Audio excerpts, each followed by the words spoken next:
si no existe esa responsabilidad social, todos los esfuerzos, grandes esfuerzos, que permiten que hoy, después de 120 días, Río Cuarto tenga en esta situación tan desesperante una situación excepcional, privilegiada. Y yo, por supuesto, en el marco de esta cultura del encuentro, celebro que tanto en el país, en la provincia como en la ciudad, la comunidad y el Estado haya privilegiado la vida y la salud por encima de toda otra prioridad.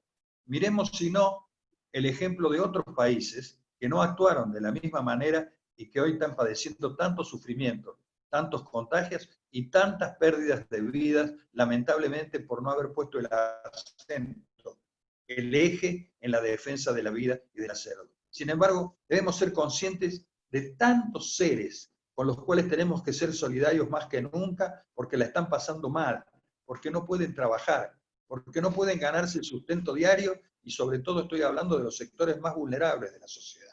Por eso me permito repetir que sigue siendo hoy, más que nunca, el flagelo del hambre y la desocupación la principal asignatura pendiente de nuestra democracia. Cuando ceda la lucha contra el virus, que va a ceder, que va a desaparecer, y con el que debemos convivir mucho tiempo, sin pánico, pero preocupados, allí esas prioridades tienen que tener más vigencia que nunca, no solo para el Estado en todos sus niveles, sino en general para toda la comunidad. Y aquí es donde tiene más vigencia que nunca la cultura del encuentro. Si ustedes me permiten, voy a poner un ejemplo en donde la cultura del encuentro tuvo hace pocos días una vigencia y una realidad en nuestra propia ciudad.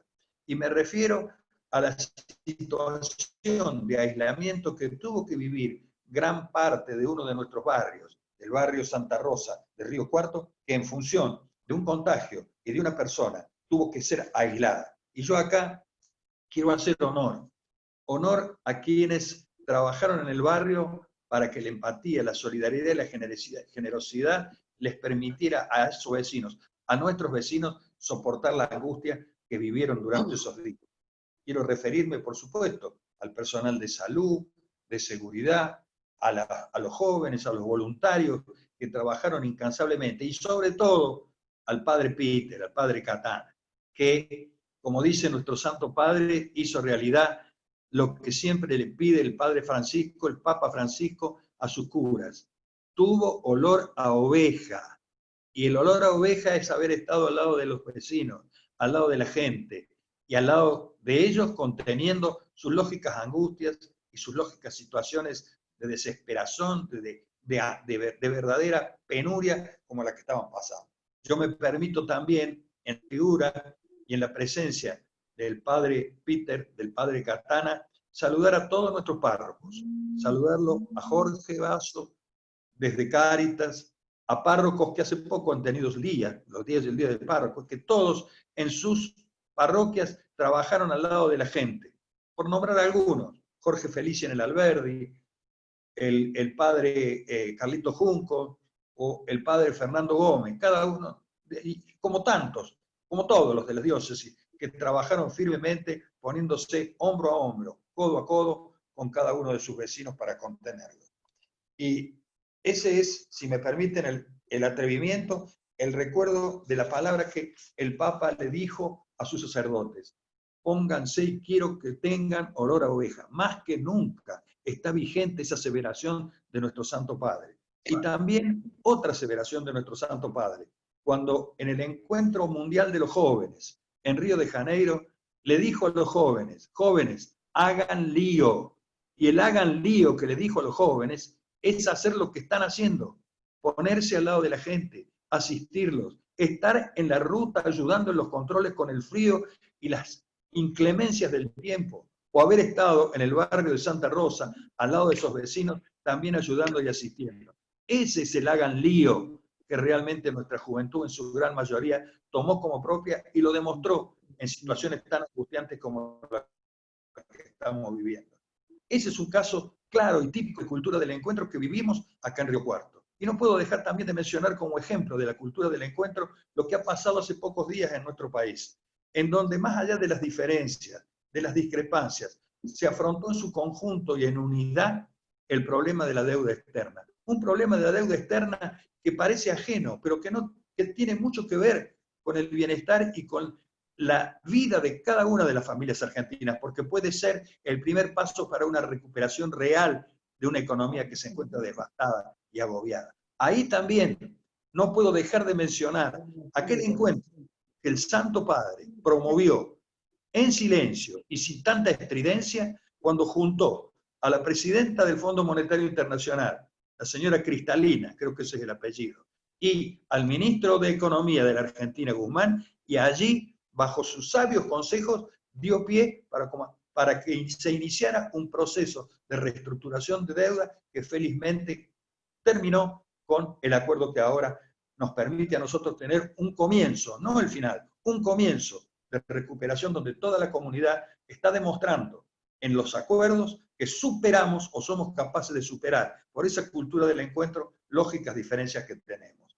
Y yo no quiero avanzar demasiado en el tiempo, ni quiero excederme, pero no puedo dejar de mencionar que el marco de referencia en la defensa de la vida y de la salud también la da el texto de la Constitución Nacional reformada en el 94. Cuando la Constitución Nacional, en un contexto de participación de todos los sectores políticos de la Argentina, lo que le dio verdadera legitimidad a esa reforma, incorporó con jerarquía constitucional los tratados de defensa de los derechos humanos. Solo por mencionar algunos, el artículo 75, inciso 22 e inciso 23, consagra la defensa de la vida, la defensa y el cuidado de la salud, la lucha contra la discriminación, tanto de los jóvenes, de los niños, al consagrar como tratado la Convención sobre los Derechos del Niño, el cuidado de nuestras mujeres en todos los tiempos, desde su embarazo y toda su vida, el cuidado también de nuestros ancianos, de nuestra tercera edad. Allí, en esos sabios artículos que nos dan el marco de máxima referencia institucional que tiene un país, que es la Constitución, están claramente señaladas desde lo jurídico, donde tiene que acentuarse la defensa de la vida y de la salud para nuestro pueblo. Eso también quería mostrarlo como un marco de referencia. Y quiero terminar con el homenaje y el recuerdo de tres figuras, de tres grandes hombres de la vida argentina, que simultáneamente y hace poco tiempo se vivieron los aniversarios de sus trágicas desapariciones o de sus tragedias en la vida. Uno es el de René Favaloro. Hace 20 años se nos iba un médico de gran capacidad profesional, pero también de gran humanidad, de gran humildad, y que tuvo una desaparición trágica, pero que entregó su vida en aras de su profesión, en aras de su capacidad intelectual médica, pero también en aras de su humildad y de su contacto con la gente. Vaya para él un recuerdo. Quiero también recordar una figura de nuestra iglesia, Monseñor Angeleri.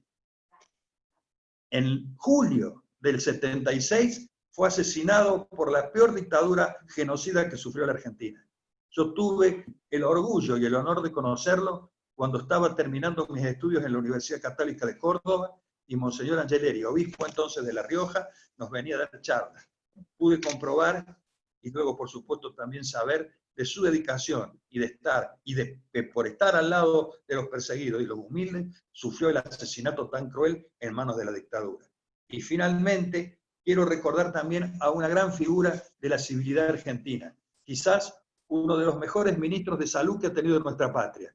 Me refiero al ministro Ramón Carrillo. Fue ministro de salud del presidente Perón. Y hace 66 años, en una carta decía, y tenía algunos conceptos que hoy tienen más vigencia que nunca. Solamente diré algunos. Cuando tuve todo armado, decía Ramón Carrillo, ministro de Salud, brillante sanitarista, excelente ministro de Salud de aquella presidencia, la primera presidencia del general Perón. Cuando tuve todo armado en el área de salud y la salud pública empezó a funcionar como salud pública en aras y en beneficio de la comunidad en general, empezaron las críticas, los ataques de fuertes intereses corporativos. Sufrimos desde la ciencia, desde mi sector, esos ataques. Son los organismos del Estado los que deben velar por el bien común y la salud de la población. Y deben prevalecer muchas veces sobre las guerras de laboratorios. Fíjense lo que decía hace 66 años Ramón Carrillo, y que pueden tener mucha vigencia ahora cuando tiene que ser un derecho de toda la humanidad el libre acceso a la vacuna que va a permitirnos superar la pandemia y este virus que tanto angustia le traen a la población. Ya hablaba de que por encima de las guerras de laboratorios privados que pueden hacer prevalecer cuestiones de lucro y economía, tenía que estar firme el Estado con una salud pública al acceso de toda la comunidad. Y nos terminaba diciendo, en otro párrafo de también plena vigencia, que el Estado debe amoldarse a los grandes progresos de la ciencia, de la moral. Ya no sirve el Estado omnipotente, sirve un Estado al servicio de la justicia, de la cultura, en definitiva, el Estado de Derecho en plena jubilación, en plena vigencia. Murió, por supuesto, en el exilio, pobre y discriminado en su patria, y por lo tanto, muy, muy humildemente. Por eso mi reconocimiento a esos tres hombres que deben ser recordados hoy por lo que estamos nosotros padeciendo. Favaloro, Monseñor Angeleri y Ramón Carrillo. Muchas gracias y finalmente quiero cerrar con una reiteración que creo que debe estar siempre en nuestros corazones. Sirva como ejemplo y homenaje sincero a aquellos verdaderos héroes civiles que hoy, al lado de nuestros párrocos, al lado de nuestra fuerza de seguridad, al lado de tantos voluntarios, son los médicos, los enfermeros, todo el personal de salud que está en la primera línea, en la trinchera, exponiendo su vida, su salud y la de sus familias al lado de quienes más lo necesitan. Yo quiero renovar desde este lugar que tan amablemente y tan me enorgullece tanto poder hablar en el marco de la pastoral social. Quiero renovar el aplauso, quiero renovar el homenaje acá donde vivimos, en Río Cuarto, y por supuesto extensivo a cada uno de los lugares donde ellos le están poniendo el pecho y arriesgando su vida, su salud en todo el ámbito de nuestra provincia y de nuestro país, y por qué no decirlo también del mundo. Muchas gracias y quedo a disposición de ustedes para lo que quieran requerirme en su momento. Gracias, Padre. Muchísimas gracias, doctor.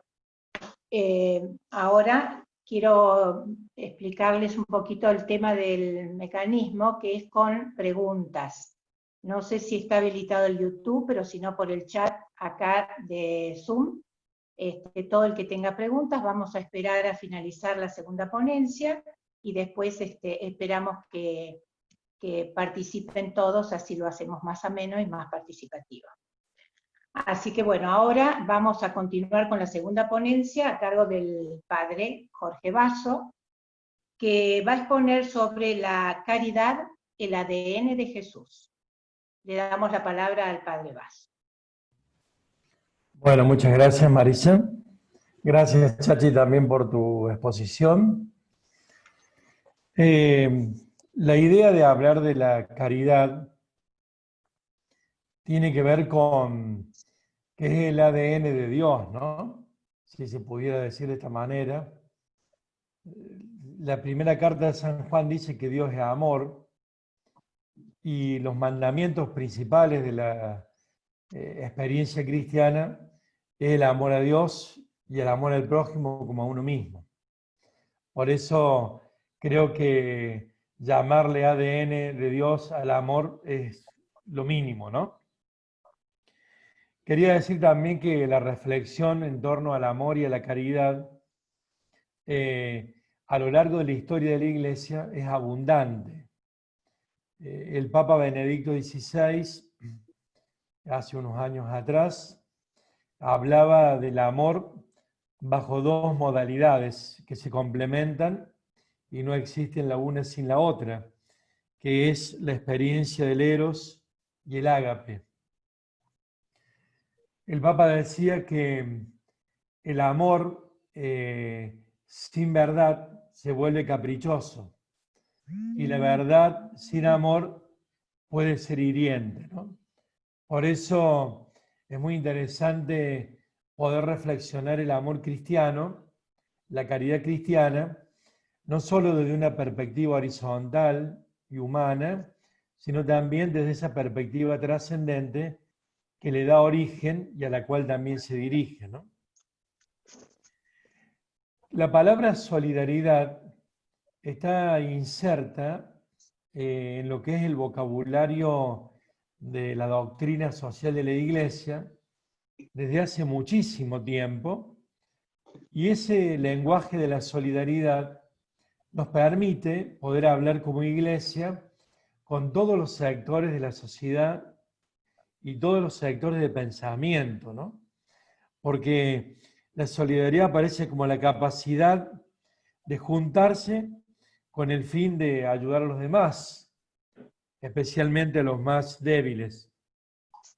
Si uno hace un rápido recorrido por el Concilio Vaticano II, por la enseñanza del Papa Juan XXIII, Pablo VI, Juan Pablo II, Benedicto XVI y ahora el Papa Francisco, vamos a ver cómo la solidaridad expresa en el diálogo universal una cercanía con personas incluso que tienen otras creencias e incluso aquellos que no creen. Por eso la palabra solidaridad, la Iglesia la usa fundamentalmente en el diálogo social. En el diálogo más intra-iglesia, nosotros usamos la palabra caridad porque es una de las tres virtudes teologales que expresan justamente la función de Dios en nuestra vida y la orientación de nuestra vida a Dios. Quería, así como un breve recuento, decir que el siglo XIX en la ciudad de Río Cuarto estuvo marcada por una fuerte actitud de caridad de la Iglesia, sobre todo cuando vinieron los franciscanos y también cuando se creó el Hospital de la Caridad, ¿no? Que fue tan importante para llevar adelante el tema de la pandemia, o aquella epidemia del cólera que azotó la ciudad de Río Cuarto y también a gran parte de nuestra provincia. En el siglo XX también la caridad de la Iglesia se expresó con la creación de nuevas escuelas, parroquias, el seminario, el Asilo San José, el Cotolengo, el San Carlos Borromeo, Cocaén, y también hay otras instituciones católicas que, aunque no estén bajo el paraguas, digamos así, específicamente del obispo, expresan su vivencia católica, como puede ser, por ejemplo, la Fundación San Martín de Porres, del Padre Barbero, el Hogar María Madre de Dios, Grávida, entre otros, ¿no? Bueno, yo quería decir aquí algunos tips breves, porque el tiempo es corto, que la caridad organizada de la Iglesia está de algún modo representada socialmente hacia adentro y hacia afuera por Cáritas. Cáritas Internacional, Cáritas Región Latinoamericana, Cáritas Nacional, Cáritas Diocesana y Cáritas Parroquial es la estructura, digamos, de algún modo, que sostiene y anima la caridad de la Iglesia. Hay otras instituciones que también trabajan dentro de la Iglesia, como organizaciones no gubernamentales u otro tipo, digamos, de tipología jurídica, que aportan también la capacidad de la Iglesia, el servicio de la Iglesia, aún sin ser Cáritas, digamos así. Bueno, también quería decir que Cáritas tiene como pensamiento y como fundamento que la mejor caridad es la que se organiza. Nosotros creemos que todo el aporte personal, todo el aporte individual, cuando es trabajado en red, cuando es trabajado organizadamente, tiene un mayor valor porque es capaz también de responder con mayor certeza a las múltiples dificultades y desafíos que a veces se nos presentan. Voy a poner simplemente cómo a veces las acciones espontáneas y no organizadas terminan convirtiéndose a veces en un problema. Con la inundación de La Plata, hace unos años atrás, me contaba el presidente de la Cáritas de La Plata, que juntaron 7 salones con ropa. Fue todo una impresionante tarea de organizar, de doblar, de acomodar, de limpiar, de lavar, de coser, que llevó un montón, digamos, de voluntarios. Y de esos 7 galpones de ropa, solamente se usaron con motivo de la inundación 2 galpones o 2 galpones y medio. Bueno, Cáritas, a partir de las experiencias de emergencia que ha tenido en todo el país, pone un número telefónico para que la gente pueda colaborar en cuestiones de emergencia a través de un 0800, ¿no? Porque a nosotros nos parece que cuando el dinero es aportado de este modo, también puede ayudar a reactivar el lugar donde se ha ocurrido la catástrofe, como fue en Salta, como fue, por ejemplo, en la provincia de Córdoba, o como la recién citada Ciudad de La Plata. También me gustaría decir que Cáritas y la caridad en general promueve el desarrollo de las personas y también el desarrollo de las familias, ¿no? Porque la caridad genera vínculo. La caridad no es como algunos entienden por ahí, una limosna, una dádiva, o un gesto meramente filantrópico. Cuando nosotros hablamos de la caridad, estamos tratando de reconocer en el rostro del otro la presencia de Cristo, ¿no? Esta es la perspectiva cristiana y católica de la caridad. Nosotros no ayudamos al otro porque simplemente lo necesita, sino porque descubrimos en el otro al Cristo pobre y necesitado. Esto también nos lleva a pensar que todos somos necesitados, por eso la caridad nos realiza no solamente cuando damos, sino también cuando nosotros recibimos la ayuda que tantas veces necesitamos. Algunas veces la caridad puede tener un rostro más asistencial, pero en general la caridad tiene un rostro vincular. Y en este sentido, creo que lo que decía Chachi, la cultura del encuentro, expresa justamente como el corazón de esa cultura que es la caridad, ¿no? También quería decir que nosotros pensamos la caridad con un rostro humano y también con un rostro fraterno. Cuando decimos con un rostro humano, estamos queriendo decir que toda la familia humana tiene la misma dignidad sin tener en cuenta credos, razas, condiciones de vida, culturas, etc., ¿no? Es decir, toda la caridad es para toda la familia humana. Podríamos llamar toda solidaridad es para toda la familia humana. Por eso cuando abordamos temas como la pobreza o temas como la inequidad, no es responsabilidad solamente de los organismos oficiales, de los estados, de las iglesias, sino que es una responsabilidad de toda la familia humana. Cuando una familia alcanza un paquete de azúcar, un paquete de fideo, una harina, o cuando una familia dona remedio, cuando una familia dona lavandina, o cuando una familia dona su tiempo en las instituciones, está haciendo un aporte de caridad, digamos, a la construcción de toda la sociedad. Está haciendo un aporte de solidaridad al crecimiento y al desarrollo de toda la sociedad. Por eso la caridad y la solidaridad tienen un rostro humano y también un rostro fraterno. Nosotros decimos también que la caridad, desde Cáritas, promueve y exige la justicia. No se puede hablar de caridad si no se habla previamente de la justicia. Por eso muchas personas confunden creyendo que están haciendo caridad y solamente están transitando el primer escalón, que es el de la justicia. A veces se cree que por ser justo ya se es caritativo. La justicia es elemental y es el escalón previo a la caridad. Si uno quiere ser caritativo, previamente tiene que ser justo. Y esto, digamos, nosotros los creyentes y toda la sociedad tiene que tenerlo claro, ¿no? Si yo pago un sueldo como corresponde y dignamente, no estoy haciendo un acto de caridad, sino un acto de justicia. Si yo al acto de justicia le agrego otro tipo de colaboración, otro tipo de vinculación, otro tipo de gesto que sobrepasa lo mínimamente exigible, entonces podemos estar hablando de caridad o de ayuda solidaria.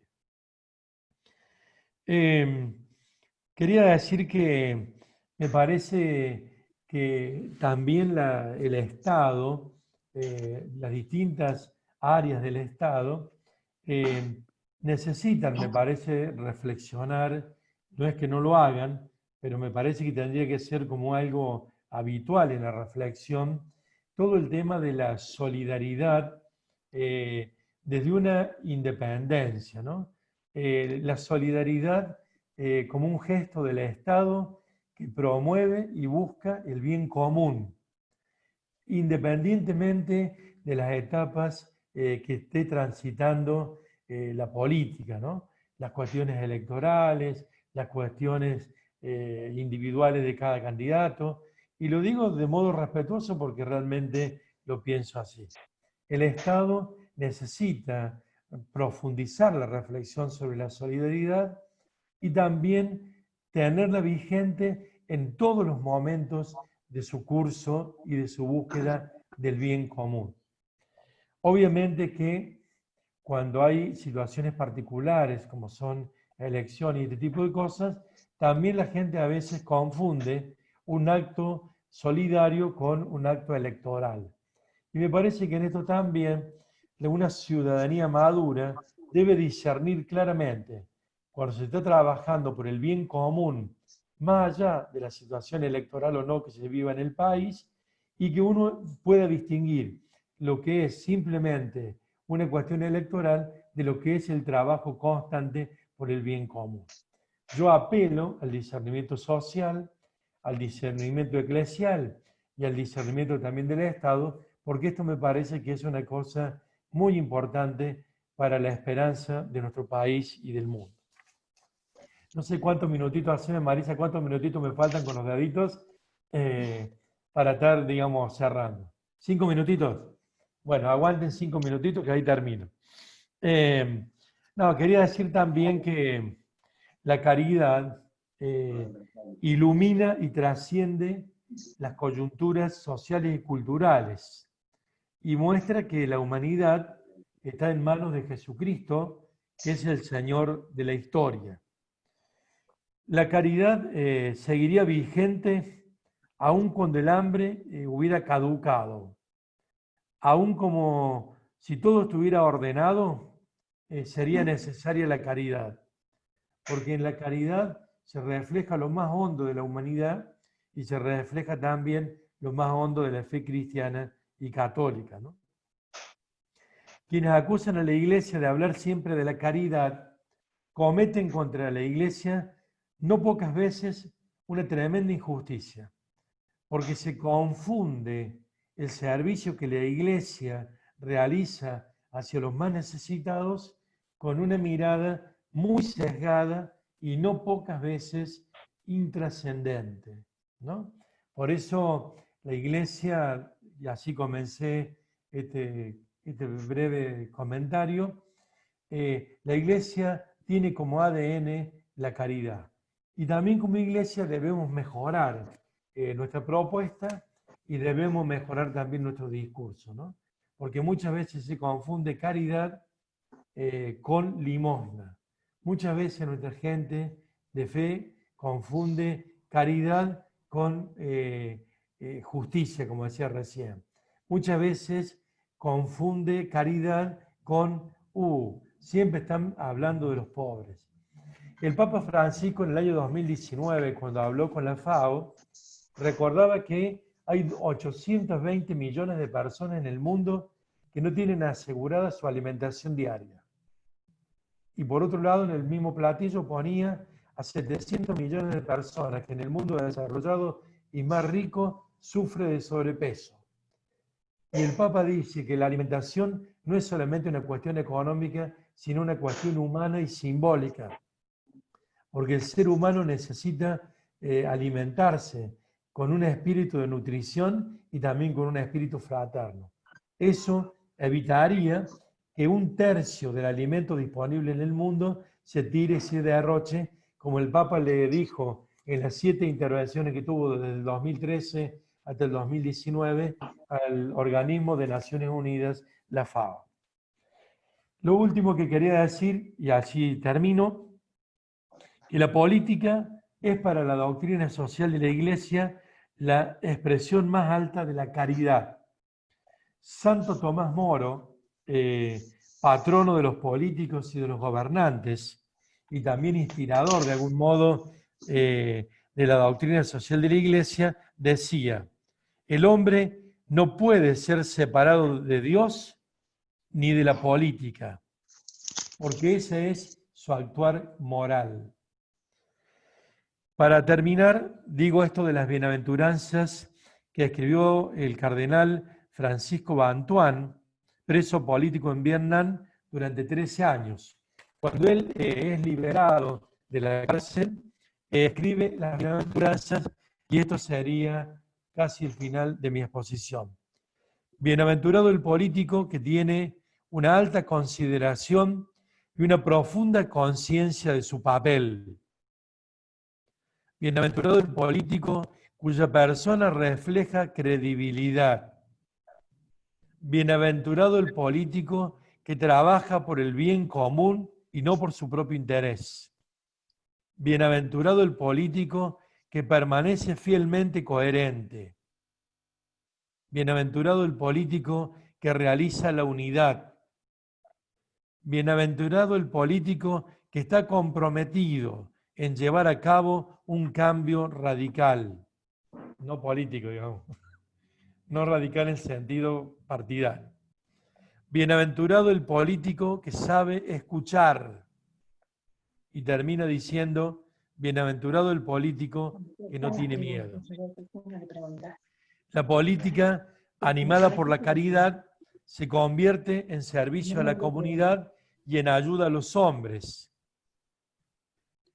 En la pospandemia es necesario anunciar la buena noticia del bien común y formar en cada familia a hombres y mujeres capaces de desarrollar otro tipo de política que supere a tantas dificultades, a tantas tentaciones y a tantas cosas que por allí no nos permiten vivir con esperanza el bien común promovido.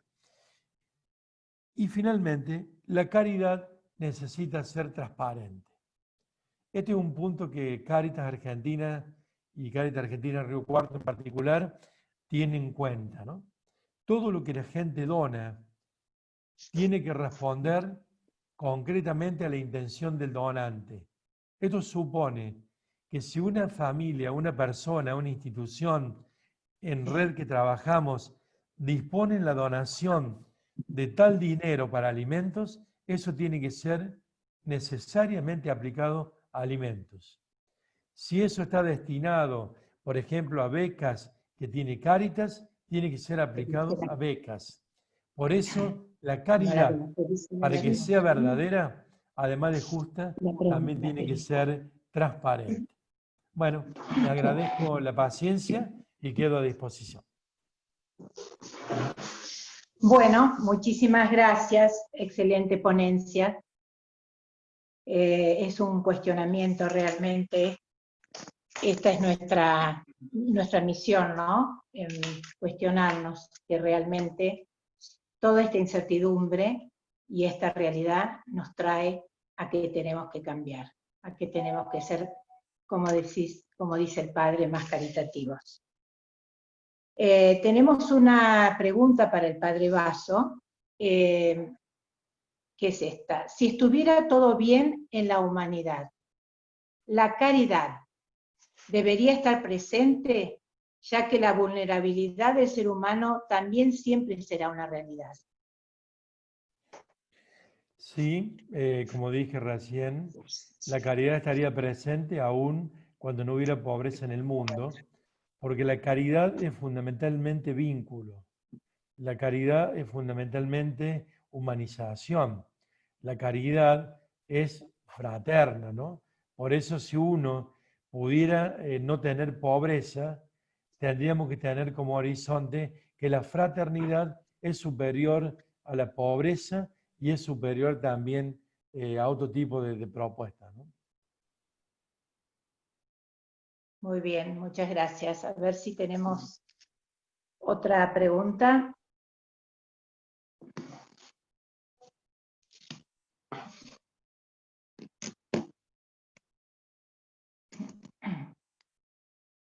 Para el doctor Llamosas. ¿Qué otros pasos debemos dar en torno a la cultura del encuentro para hacer un aporte desde Río Cuarto como nación? Bueno, ¿me escuchan? Sí. Creo que la cultura del encuentro que tuve el atrevimiento de tomar en función de las palabras del Santo Padre es una manera de vivir permanente, es decir, la cultura del encuentro tiene que ser una práctica de todos los días y un objetivo a lograr para superar diferencias, enfrentamientos inútiles y odios y grietas que no nos hacen nada bien.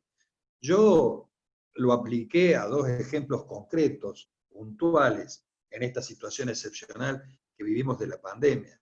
El caso de un barrio en Río Cuarto y el mucho más amplio que nos toca a todos como país, que es el tema de la deuda externa. Pero la cultura del encuentro tiene que ser, quizás, lo que también el Santo Padre nos indica, es decir, salir de los padecimientos del presente hacia una esperanza del futuro que nos haga mejores, más solidarios, menos egoístas.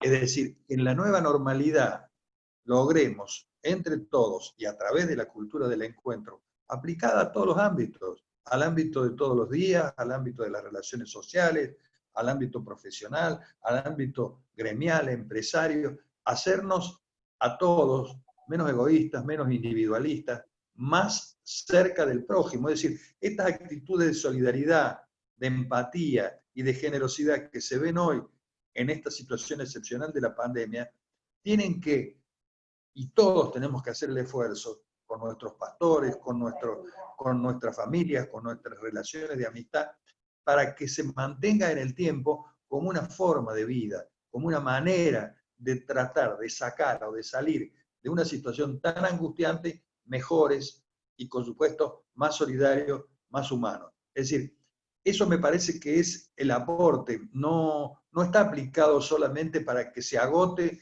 en esta instancia de la pandemia que va a desaparecer, que va a terminar, pero que nos tiene que quedar como una práctica humana en objetivo a lo que decía el padre Jorge también, del bien común. El bien común parte de un escenario de cultura de encuentro, parte de un escenario de realzar los valores cristianos, la caridad, la solidaridad, el objetivo de ser más humanos y más solidarios, sobre todo con quienes más lo necesitan. Esa es la cultura del encuentro. Por eso yo lo planteo como un objetivo permanente, como un camino a recorrer. Muchísimas gracias, doctor. Tenemos otra pregunta para el padre Jorge Basso. ¿Se podría señalar una línea de acción para lograr una caridad organizada? Sí, sin lugar a dudas, la Iglesia, digamos, tiene, digamos, una cuestión teórica y también una cuestión práctica. La caridad organizada, como dije recién, a nivel oficial dentro de la Iglesia, es llevada adelante por Cáritas. Cáritas no es un pulpo que tiene tentáculos que llega a todos los lugares, pero Cáritas sí tiene una presencia territorial y permite, digamos, durante la animación, reconocer el rostro de las nuevas pobrezas, ¿no? Y entonces, cuando la Iglesia sale al encuentro de las nuevas pobrezas, se da esto que decía Chachi recién, una cultura del encuentro, ¿no? Todo lo que el Papa nos va enseñando y diciendo es que tenemos que ser una iglesia en salida, ¿no? Y la caridad realmente es una salida para encontrarnos con el otro, ¿no? Y en ese sentido, no siempre, digamos, las cosas salen tan redonditas, tan prolijas y tan envueltas con papel celofán. Sin embargo, digo, la cultura del encuentro, La iglesia en salida, descubrir en el otro el rostro de Cristo, saber que hemos recibido y tenemos que dar gratuitamente, saber que los bienes tienen un destino universal, saber que la enseñanza de la solidaridad no es intermitente con la luz del arbolito de Navidad, saber que podemos colaborar entre nosotros en forma de red y de manera subsidiaria. Es decir, todo este tipo de cosas, digamos, que hacen, digamos, el esquema esencial de la doctrina social de la Iglesia, está presente también cuando nosotros pensamos, desarrollamos y activamos nuestra vida de caridad, ¿no? Esta sería un poco como la línea esencial.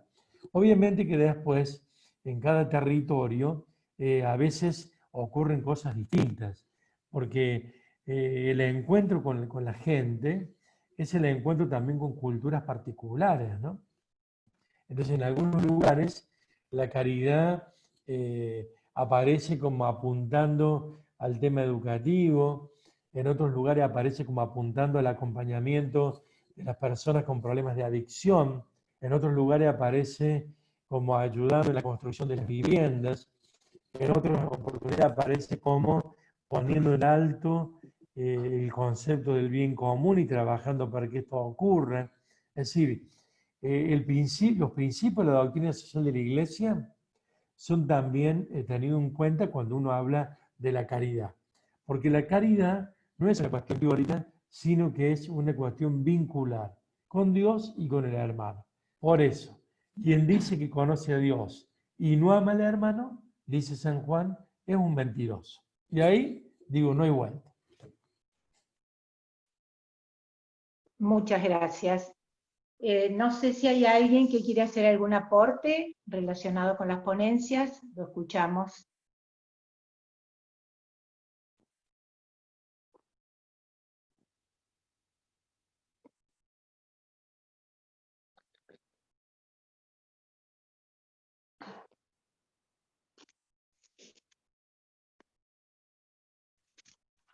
El doctor Miguel Beso creo que tiene una pregunta para hacer. Sí, ahí lo vi. Le damos la palabra. Sí, en realidad la había hecho por escrito. Digo, me parece que hay que aprovechar la experiencia del Chachi Llamosa para preguntarle, él con la perspectiva que tiene de una persona de muchos años en el terreno de lo partidario, ¿no? Y de lo partidario, de lo político partidario. ¿Cuál creéis vos, Chachi, que deberían ser, vos que sos de la generación de muchos dirigentes importantes de la ciudad y de la región y de rango nacional también, ¿cuál crees que son los valores que hoy se necesitan para este nuevo contexto que vive la Argentina y no solo por la pandemia? Los valores más exhibibles que volverían a generar alguna empatía entre la gente y la dirigencia. Sí. Primero un abrazo, Miguel. La verdad Gracias. que aprovecho la oportunidad para saludarte y para recordar tu extraordinaria tarea en el Consejo Económico y Social. Creo que es un ejemplo que Río Cuarto puede mostrar y que viene también a cuento de tu pregunta. Es decir, fue un ámbito y es un ámbito de encuentro en donde distintas expresiones del mundo de la política, del mundo del trabajo, de la iglesia, de los empresarios, encuentran lograr unificar posiciones y trabajar en unidad para los objetivos principales y centrales en las políticas de Estado. Yo creo que ahí está un poco la clave, Miguel. Y vos lo has vivido y lo has experimentado y lo has puesto en práctica cuando trabajaste y trabajás incansablemente en el Consejo Económico. Encontrar aquellos puntos de acuerdo que se transforman en políticas de Estado y permiten superar la fracción, la parcialidad. Nadie reniega de su propia ideología, de su propia identidad. Lo importante es que esa propia identidad y esa ideología nunca nos lleve o nos conduzca a atentar contra el bien común, a atentar contra la unidad o con las políticas. Creo que el aporte y la experiencia que podemos hacer de la dirigencia política es esa, Una política, por supuesto, que ha estado muy criticada, muy bastardeada. Parece que permanentemente la política y los políticos de tu generación o de la mía somos los responsables o los culpables de todos los males que aquejan a la República. Siendo que, y esta es una enseñanza también de la Iglesia, no hay algo más dignificante y más, si se quiere, trascendente que la labor política, porque cuando se ejerce sin contaminación, sin ningún tipo de algo que la prostituya, está encaminada nada menos que al bien común. Y es el sacrificio muchas veces de lo personal, como lo hacen todos los hombres dignamente, en su gran mayoría se dedican a la política. Es el instrumento, es el nexo que hay entre los sectores de la población, entre las necesidades de la población y los objetivos y los resultados. Aprovecho también acá, que la tengo cerca, a Claudia, y ver lo importante que nosotros tengamos hoy una mujer en la Cámara de Diputados que nos represente y que estoy seguro va a ser el nexo de muchos objetivos y necesidades de la ciudad, de la región, que se van a poder ver plasmados en proyectos y en propuestas. Yo sé de su sensibilidad, la conozco, y estoy seguro que en su mandato va a poder trasladarlo, así como lo ha hecho Miguel desde su pertenencia política, desde su instalación en el Consejo Económico que tratamos de hacer nosotros. A mí me gusta mucho esta pregunta que me haces, Miguel, porque es hora de reivindicar la política como instrumento del bien común al servicio de la gente, y sobre todo en momentos tan cruciales. Ahora es cuando, como dice el dicho popular, en la cancha se ven los pingos, y ahora es cuando también nosotros tenemos que tener ese olor a oveja que le reclamamos a los curas. Así que yo te agradezco la pregunta y ahí estaremos juntos, siempre, porque hemos sido capaces y vamos a ser capaces de superar diferencias circunstanciales para unirnos en políticas comunes que sean realmente beneficiosas para la gente. Vos lo has practicado y siempre como objetivo hemos tenido estar al lado de los que más necesitan, de los sectores más desprotegidos. No me quiero olvidar de dos mujeres también, de Mariana y de Marisa, que han sido el factotum de esta reunión como de otros encuentros anteriores. Si me permite, Marisa, un segundo. Si me permite, Marisa, un segundo. Primero agradecerle las palabras de Chachi. Y también tenemos presente hoy a una concejal de San Basilio que se ha sumado a todo esto y que estas palabras de Chachi también son muy valiosas para alguien que desde un lugar más pequeño todos los días trabaja por la gente. Así que gracias, Chachi, por la respuesta y por la calidad de tu palabra. Muy bien, me adhiero también al reconocimiento de la concejal. Bueno, muchas gracias, doctor. Nos da mucha alegría y mucha esperanza, que como es nuestra finalidad, de escuchar estas voces y estos criterios de unidad que son tan importantes para el mundo, para el país y sobre todo para nuestra ciudad de Río Cuarto. Trabajemos unidos por el bien común. Muchísimas gracias. Ahora, antes de terminar, le quiero dar la palabra al delegado, al sacerdote padre Peter Catana, al delegado de la Pastoral Social de la Diócesis. Así que lo escuchamos, padre Peter. Bueno, gracias. Bueno, Claudia quiere hablar.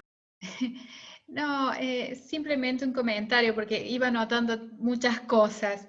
Pero bueno, un saludo a la colega legisladora concejal y que no hay lugares pequeños, Miguel, en esto de la participación política. Todos los lugares importan, todos son un paso, un grano de arena en el amplio contexto del mar, y creo que eso también hay que recuperarlo porque no hay, más allá de la carga y la responsabilidad que tengan determinadas funciones, no hay espacios pequeños, digo.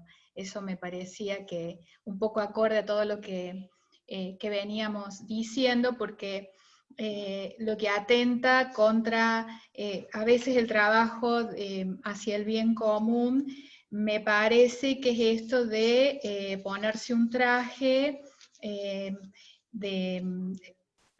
no sé si, no es soberbia, es el otro pecado. ¿Cuál es el de la vanidad?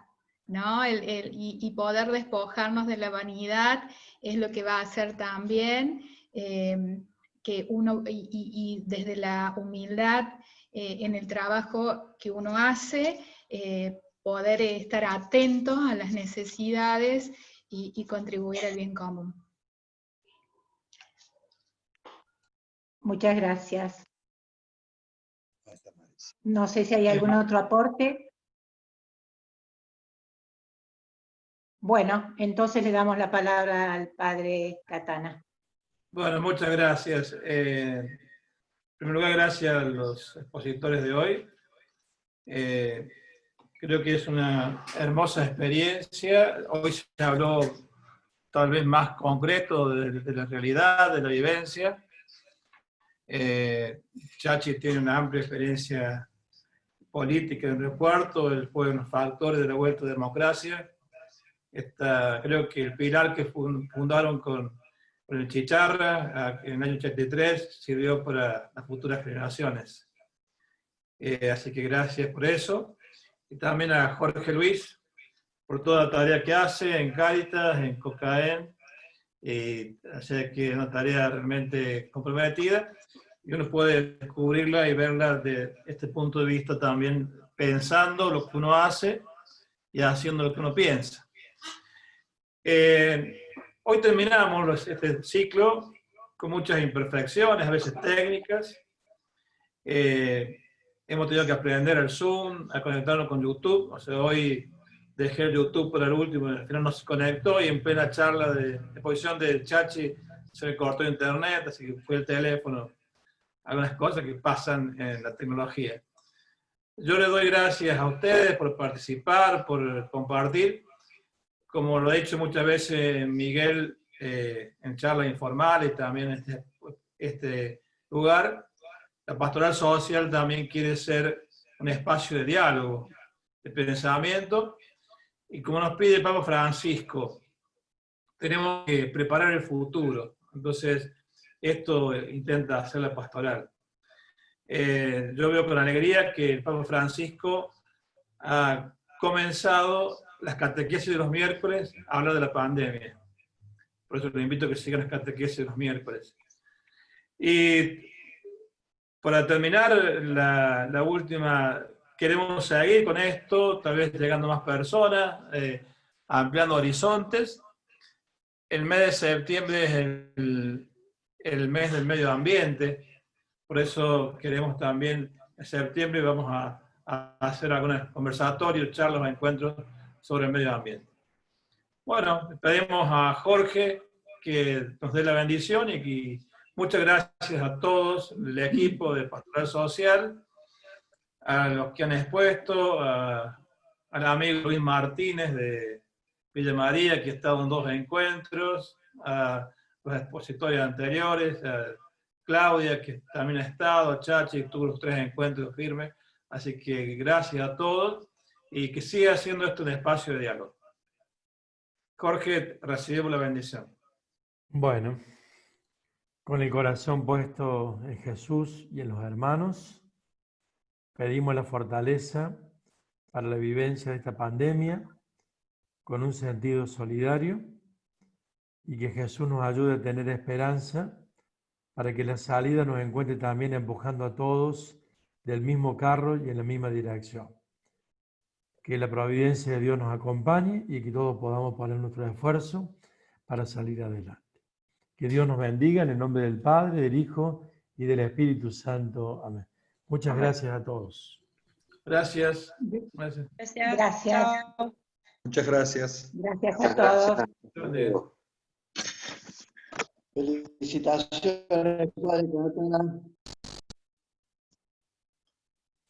Luis Alberto, ¿cómo va? Tiene el micrófono apagado, Luis Alberto.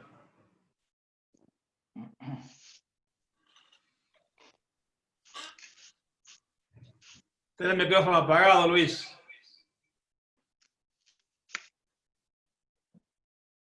Bueno. Bueno. Ahí está, ¿cómo te va? Ahí te escucho. Bueno, aprovecho, si bien ha finalizado la la reunión. Debo felicitarte, padre, por el trabajo tuyo, el del equipo, y realmente los disertantes han sido de lujo, y bueno, creo que concluimos todos en esto de que nadie se salva solo, y que tenemos que un poco entregar un poquito más de lo que tenemos, sin egoísmo y con un corazón generoso. Los felicito y gracias por todo, fundamentalmente por la amistad. Bueno, A tu gracias, disposición. padre. A tu disposición, Bien. padre. Gracias, Luis Alberto, gracias. Muchas gracias. Te mando un saludo el Titi.